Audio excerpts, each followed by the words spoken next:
ഗണേശ്വരന്റെ പിറന്നാൾ ദിനത്തിൽ ചതുർത്ഥി പൂജ നടത്തുന്നത് മംഗല്യ തടസ്സം, വിദ്യാ തടസ്സം, സന്താന തടസ്സം, ഗൃഹനിർമ്മാണ തടസ്സം എന്നിങ്ങനെയുള്ള വിഘ്നങ്ങൾ ഒഴിവാക്കാൻ വ്രതം എങ്ങനെയാണ് അനുഷ്ഠിക്കേണ്ടത് എന്ന് നോക്കാം. എല്ലാ വ്രതാനുഷ്ഠാനങ്ങൾ പോലെ തന്നെയും ചതുർത്ഥിയുടെ തലേ ദിവസം മുതൽ വ്രതം തന്നെ ഗണേശ ചതുർത്ഥി ദിനത്തില് ചന്ദ്രനെ കാണുന്നത് മാനഹാനിക്കിടയാവും എന്നൊരു വിശ്വാസം നിലനിൽക്കുന്നുണ്ട്. നമസ്കാരം, എല്ലാവർക്കും പ്രാർത്ഥനാ തീർത്ഥത്തിന്റെ പുതിയൊരു വീഡിയോയിലേക്ക് സ്വാഗതം. ചിങ്ങമാസത്തിലെ കറുത്തവാവ് കഴിഞ്ഞു വരുന്ന ചതുർത്ഥി അഥവാ വെളുത്തപക്ഷ ചതുർത്ഥിയാണ് ഗണപതി ഭഗവാന്റെ ജന്മദിനം. അതാണ് വിനായക ചതുർത്ഥിയായി ആഘോഷിക്കപ്പെടുന്നത്. ഇത്തവണ ഓഗസ്റ്റ് 27 ബുധനാഴ്ചയാണ് വിനായക ചതുർത്ഥി വരുന്നത്. അന്നേ ദിവസം ഗണേശ പ്രീതികരമായ കർമ്മങ്ങൾ അനുഷ്ഠിക്കുന്നത് ഉത്തമമാണ്. ഹൈന്ദവ വിശ്വാസപ്രകാരം ഏത് ശുഭകാര്യത്തിനും മുൻപ് വിഘ്ന നിവാരണത്തിനായി ഗണപതി പൂജ നടത്താറുണ്ട്. ഗണേശ്വരന്റെ പിറന്നാൾ ദിനത്തിൽ ചതുർത്ഥി പൂജ നടത്തുന്നത് മംഗല്യ തടസ്സം, വിദ്യാ തടസ്സം, സന്താന തടസ്സം, ഗൃഹനിർമ്മാണ തടസ്സം എന്നിങ്ങനെയുള്ള വിഘ്നങ്ങൾ ഒഴിവാക്കാൻ ഉത്തമമാണ്. വിനായക ചതുർത്ഥിയിൽ ഗണപതിയുടെ 1008 ഭാവങ്ങളെ വർണ്ണിക്കുന്ന ഗണേശ സഹസ്രനാമം ഭക്തിയോടെ പാരായണം ചെയ്യുന്നത് അത്യുത്തമമാണ്. ഗണനാഥനായ ഗണപതി ഭഗവാന് പ്രാധാന്യം നൽകിക്കൊണ്ട് ചെയ്യുന്ന എല്ലാ പ്രവൃത്തിയും ഫലപ്രാപ്തിയിലെത്തും എന്നാണ് വിശ്വാസം. ഇന്നത്തെ വീഡിയോയിൽ ഞാൻ പറയാൻ പോകുന്നത് ഗണേശ ചതുർത്ഥിയെ കുറിച്ചാണ്. ഗണേശ ചതുർത്ഥി വ്രതം അനുഷ്ഠിക്കുന്നതിന്റെ പ്രാധാന്യത്തെ കുറിച്ച്, വ്രതം അനുഷ്ഠിക്കേണ്ട രീതിയെ കുറിച്ച്, ഈ വ്രതം അനുഷ്ഠിച്ചു കഴിഞ്ഞാൽ നിങ്ങളിലേക്ക് വന്നു ചേരുന്ന സൗഭാഗ്യങ്ങളെ കുറിച്ച്. അപ്പോൾ തീർച്ചയായും ഗണപതി ഭഗവാനെ വിശ്വസിക്കുന്ന, ഭഗവാനെ പ്രാർത്ഥിക്കുന്ന ഓരോ ഭക്തരും അറിഞ്ഞിരിക്കേണ്ട കാര്യങ്ങളാണ്. വീഡിയോയിലേക്ക് കടക്കാം. അതിനു മുന്നേ നിങ്ങൾ പുതിയതായിട്ടാണ് എൻ്റെ ചാനൽ കാണുന്നത് എന്നുണ്ടെങ്കിൽ ദയവേദി ചാനൽ ഒന്ന് സബ്സ്ക്രൈബ് ചെയ്യുക. തൊട്ടടുത്ത് തന്നെ ഒരു കുഞ്ഞു ബെല്ലൈക്കൺ ഉണ്ട്, അതോടൊന്ന് പ്രസ് ചെയ്യുക. അതിൽ ഓൾ എന്നുള്ള ഓപ്ഷൻ സെലക്ട് ചെയ്ത് കഴിഞ്ഞാൽ എൻ്റെ എല്ലാ വീഡിയോസിനും നിങ്ങൾക്ക് നോട്ടിഫിക്കേഷൻ കിട്ടുന്നതായിരിക്കും. വളരെയധികം പ്രാധാന്യം നിറഞ്ഞ ഒരു ദിവസമാണ് വിനായക ചതുർത്ഥി ദിനം. അതുകൊണ്ട് തന്നെ ഈ ഒരു ദിനത്തിൽ വ്രതം അനുഷ്ഠിക്കുന്നതും അത്യുത്തമമാണ്. ഒരുപാട് ഗുണങ്ങൾ സമ്മാനിക്കുന്ന അല്ലെങ്കിൽ ഒരുപാട് നേട്ടങ്ങൾ നിങ്ങൾക്ക് ഉണ്ടാക്കി തരുന്ന ഒരു വ്രതമാണ് വിനായക ചതുർത്ഥി വ്രതം. നമുക്കറിയാം, നമ്മൾ ഏതൊരു കാര്യത്തിനായിട്ട് ഇറങ്ങിത്തിരിക്കുന്ന സമയത്തും നമുക്കുള്ള ആ ഒരു ലക്ഷ്യത്തിലേക്ക് എത്തിച്ചേരുന്ന സമയത്ത് തടസ്സങ്ങൾ ഇല്ലാതിരിക്കുക എന്നുള്ളതാണ് ഏറ്റവും വലിയ കാര്യം. തടസ്സങ്ങൾ ഇല്ലാതിരുന്നു കഴിഞ്ഞാൽ മാത്രമേ നമുക്ക് ആ ലക്ഷ്യത്തിലേക്ക് എത്തിച്ചേരാനായിട്ട് സാധിക്കുകയുള്ളൂ. അങ്ങനെ തടസ്സങ്ങൾ ഇല്ലാതിരിക്കണം എന്നുണ്ടെങ്കിൽ ഗണേശ ഭഗവാന്റെ അനുഗ്രഹം ഉണ്ടാവണം. ആ അനുഗ്രഹം ലഭിക്കാനായിട്ട് ഏറ്റവും ഉത്തമമായിട്ടുള്ള വ്രതമാണ് വിനായക ചതുർത്ഥി വ്രതം എന്ന് പറയുന്നത്. ചതുർത്ഥി വ്രതം എന്നറിയപ്പെടുന്ന ഈ വ്രതം അനുഷ്ഠിച്ചു കഴിഞ്ഞാൽ ഈ വിനായക ചതുർത്ഥി മുതൽ അടുത്ത വിനായക ചതുർത്ഥി വരെയുള്ള ഒരു വർഷക്കാലം ഗണേശ ഭഗവാന്റെ പ്രീതി ഉണ്ടാകും. അങ്ങനെ നിങ്ങളുടെ ഏതൊരു കാര്യത്തിലും സർവവിഘ്നങ്ങളും നീങ്ങി ഉദ്ദിഷ്ട കാര്യലബ്ധി ഉണ്ടാകുമെന്നാണ് വിശ്വാസം. ഇനി ഈ ചതുർത്ഥി വ്രതം എങ്ങനെയാണ് അനുഷ്ഠിക്കേണ്ടത് എന്ന് നോക്കാം. എല്ലാ വ്രതാനുഷ്ഠാനങ്ങൾ പോലെ തന്നെയും ചതുർത്ഥിയുടെ തലേ ദിവസം മുതൽ വ്രതം ആരംഭിക്കണം. തലേ ദിവസം മത്സ്യമാംസാദികൾ ഉപേക്ഷിക്കേണ്ടതായിട്ടുണ്ട്. ഒരിക്കലൂണ്, ഒരു നേരം മാത്രം അരിയാഹാരം കഴിച്ചുകൊണ്ട് ഒരിക്കലെടുക്കണം. എണ്ണ തേച്ച് കുളിക്കാനായിട്ട് പാടുള്ളതല്ല.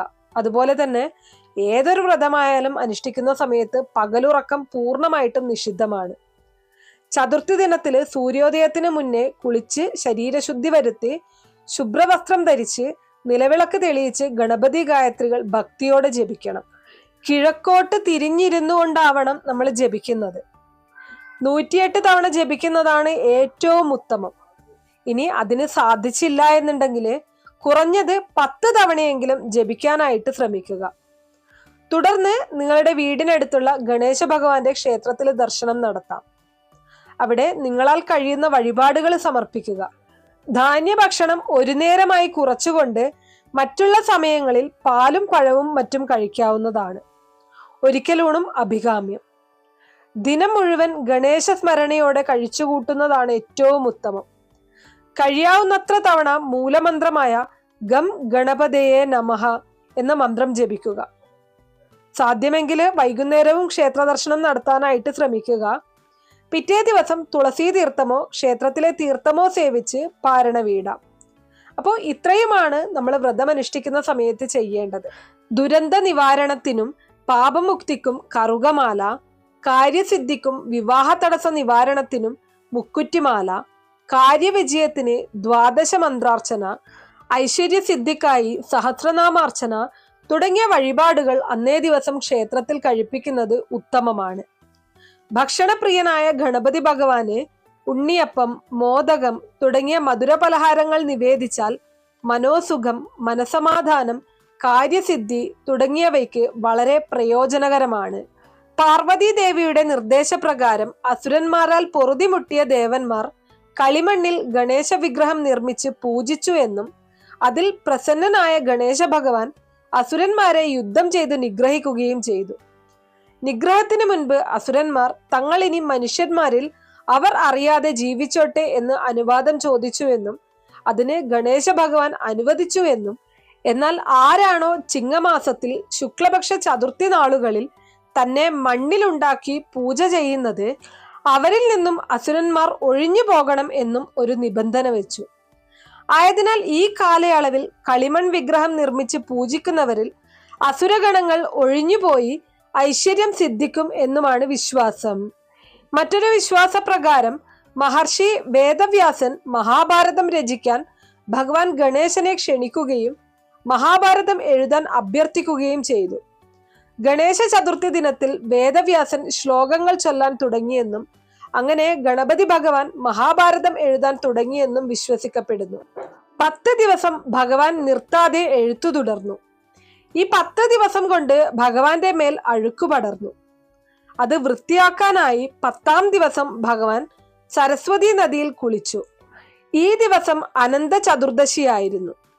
ഈ ഐതിഹ്യത്തിന്റെ അടിസ്ഥാനത്തിലാണ് ഗണേശ പ്രതിഷ്ഠയും നിമഞ്ജനവും നടത്തുന്നത്. ഭഗവാന്റെ ഓരോ ഭാവത്തിനും ഓരോ ഫലസിദ്ധിയാണ് വിധി. ബാലഗണപതിയെ ദർശിക്കുന്നത് അഭീഷ്ട സിദ്ധിക്കാണ്. വീരഗണപതി ശത്രുനാശം വരുത്തും. കച്ചവടത്തിലെ വിജയത്തിന് ഉച്ഛിഷ്ട ഗണപതിയാണ്.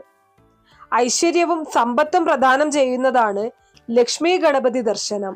സർവാഭീഷ്ട സിദ്ധിയാണ് മഹാഗണപതി ദർശന ഫലം. നല്ല സന്താനങ്ങളെ ലഭിക്കാൻ ഹരിദ്ര ഗണപതിയെ ദർശിക്കണം. ദുഃഖമോചനത്തിന് സങ്കടഹര ഗണപതി ദർശനം. കടം മാറുന്നതിന് ഋണമോചന ഗണപതി ദർശനം. ആഗ്രഹ സാഫല്യത്തിന് സിദ്ധി ഗണപതി. ഐശ്വര്യത്തിന് ക്ഷിപ്ര ഗണപതി. വിഘ്ന നിവാരണത്തിന് വിഘ്ന ഗണപതി. ലക്ഷ്യപ്രാപ്തിക്ക് വിജയ ഗണപതി. ഇങ്ങനെയാണ് ഓരോ ദർശനത്തിന്റെയും ഫലങ്ങൾ പറയുന്നത്. ഇനി അതുപോലെ തന്നെ വിനായക ചതുർത്ഥിയും ചന്ദ്രനുമായിട്ടൊരു ബന്ധമുണ്ട്. വിനായക ചതുർത്ഥി ദിനത്തില് ചന്ദ്രനെ ദർശിക്കാൻ പാടില്ല എന്നുള്ളതാണ്. അതിനു പിന്നിൽ ഒരു കഥയുണ്ട്. ഒരിക്കൽ പിറന്നാൾ സദ്യയുണ്ട് എഴുന്നേൽക്കാൻ ശ്രമിച്ച ഗണപതി ഭഗവാൻ അടിതെറ്റി വീണു. ഇത് കണ്ട് ചന്ദ്രൻ കളിയാക്കി ചിരിച്ചു. അതിൽ കോപിഷ്ഠനായി ഇന്നേ ദിവസം നിന്നെ ദർശിക്കുന്നവർക്കെല്ലാം ദുഷ്പേര് കേൾക്കാൻ ഇടയാവട്ടെ എന്ന് ഗണപതി ശപിക്കുകയും ചെയ്തു. അതുകൊണ്ട് തന്നെ ഗണേശ ചതുർത്ഥി ദിനത്തില് ചന്ദ്രനെ കാണുന്നത് മാനഹാനിക്കിടയാവും എന്നൊരു വിശ്വാസം നിലനിൽക്കുന്നുണ്ട്. കേതു ദശാദോഷം അനുഭവിക്കുന്നവർ ദോഷപരിഹാരത്തിനായി വിനായക ചതുർത്ഥി ദിനത്തിൽ ഗണേശ പൂജ, ഗണപതി ഹോമം എന്നിവ നടത്തിയാൽ അതിവേഗ ഫലസിദ്ധി ലഭിക്കും എന്നാണ് പറയുന്നത്. അപ്പൊ ഈ കാര്യങ്ങൾ എല്ലാവരും തന്നെ അറിഞ്ഞിരിക്കുക. സാധിക്കുന്നവർ വ്രതം അനുഷ്ഠിക്കാനായിട്ട് ശ്രമിക്കുക. ഇനി വ്രതം അനുഷ്ഠിക്കാൻ സാധിക്കാത്തവരും അന്നേ ദിവസം ഗണപതി ഭഗവാന്റെ ക്ഷേത്രത്തിൽ പോയി പ്രാർത്ഥിക്കുക. നിങ്ങളുടെ എല്ലാ തരത്തിലുള്ള തടസ്സങ്ങളും മാറിക്കിട്ടാൻ ഭഗവാന് നിങ്ങളാൽ കഴിയുന്ന രീതിയിലുള്ള വഴിപാടുകൾ നടത്തുക.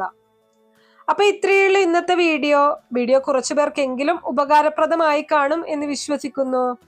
ഇതുപോലുള്ള അറിവുകൾക്കായിട്ട് നമ്മുടെ ഈ ചാനൽ ഒന്ന് സബ്സ്ക്രൈബ് ചെയ്യുക. വീഡിയോ ഇഷ്ടമാണെങ്കിൽ ലൈക്ക് ചെയ്യാനും ഷെയർ ചെയ്ത് മറ്റുള്ളവരിലേക്ക് എത്തിക്കാനും മറക്കരുത്. നിങ്ങൾക്ക് ഏതെങ്കിലും തരത്തിലുള്ള സംശയങ്ങളോ അഭിപ്രായങ്ങളോ നിർദ്ദേശങ്ങളോ ഇനി ഏതെങ്കിലും കാര്യങ്ങളെക്കുറിച്ച് അറിയാനുള്ള താല്പര്യമോ ഉണ്ടെങ്കിൽ തീർച്ചയായിട്ടും കമന്റ് ബോക്സ് വഴി അറിയിക്കാവുന്നതാണ്. നന്ദി.